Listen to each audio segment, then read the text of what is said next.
And in simple terms, this is visualizing the worst case scenarios in detail that you fear, preventing you from taking action so that you can take action to overcome that paralysis. My problem was monkey mind, super loud, very incessant. Just thinking my way through problems doesn't work. I needed to capture my thoughts on paper, so I created a written exercise that I called fear setting, like goal setting for myself.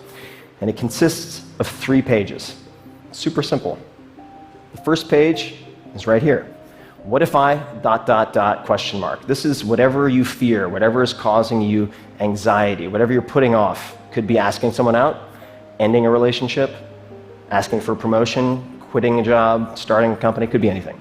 For me, it was taking my first vacation in 4 years and stepping away from my business for a month to go to London, where I could stay in a friend's room for free, to either remove myself as a bottleneck in the business or shut it down.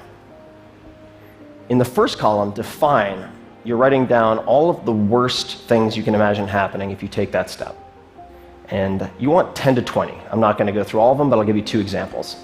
So one was, I'll go to London, it'll be rainy, I'll get depressed, the whole thing will be a huge waste of time. Number 2, I'll miss a letter from the IRS, and I'll get audited, or raided, or shut down, or some such. And then you go to the prevent column. In that column, you write down the answer to, what could I do to prevent each of these bullets from happening, or at the very least, decrease the likelihood, even a little bit. So if we're getting depressed in London, well, I could take a portable blue light with me, use it for 15 minutes in the morning. I knew that helped to stave off depressive episodes. For the IRS bit, I could change the mailing address on file with the IRS, so the paperwork would go to my accountant instead of to my UPS address. Easy peasy. Then we go to repair. So if the worst case scenarios happened, what could you do to repair the damage, even a little bit?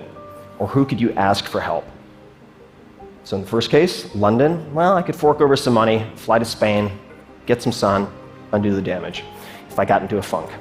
In the case of missing a letter from the IRS, I could call a friend who is a lawyer or ask, say, a professor of law what they would recommend, who I should talk to, how had people handled this in the past.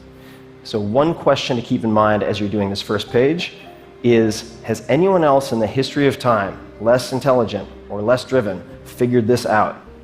Chances are the answer is yes.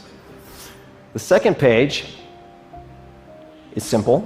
What might be the benefits of an attempt or a partial success? So you can see we're playing up the fears and really taking a conservative look at the upside. So if you attempted whatever you're considering, might you build confidence, develop skills, emotionally, financially, otherwise? What might be the benefits of, say, a base hit? Spend 10 to 15 minutes on this. Page 3. This might be the most important, so don't skip it. The cost of inaction. Humans are very good at considering what might go wrong if we try something new, say, ask for a raise. What we don't often consider is the atrocious cost of the status quo, not changing anything.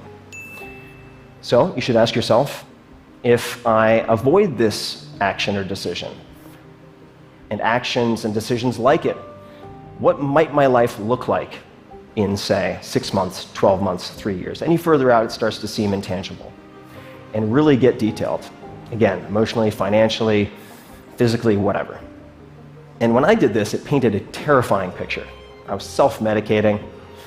My business was going to implode at any moment, at all times, if I didn't step away. My relationships were fraying or failing. And I realized that inaction was no longer an option for me. Those are the 3 pages, that's it, that's fear setting. And after this, I realized that on a scale of 1 to 10, 1 being minimal impact, 10 being maximal impact, if I took the trip, I was risking a 1 to 3 of temporary and reversible pain for an 8 to 10 of positive, life-changing impact. It could be semi-permanent. So I took the trip. None of the disasters came to pass. There were some hiccups, sure. I was able to extricate myself from the business. I ended up extending that trip for a 1.5 years around the world, and that became the basis for my first book that leads me here today. And I can trace all of my biggest wins and all of my biggest disasters averted back to doing fear setting at least once a quarter. It's not a panacea. You'll find that some of your fears are very well-founded, but you shouldn't conclude that without first putting them under a microscope.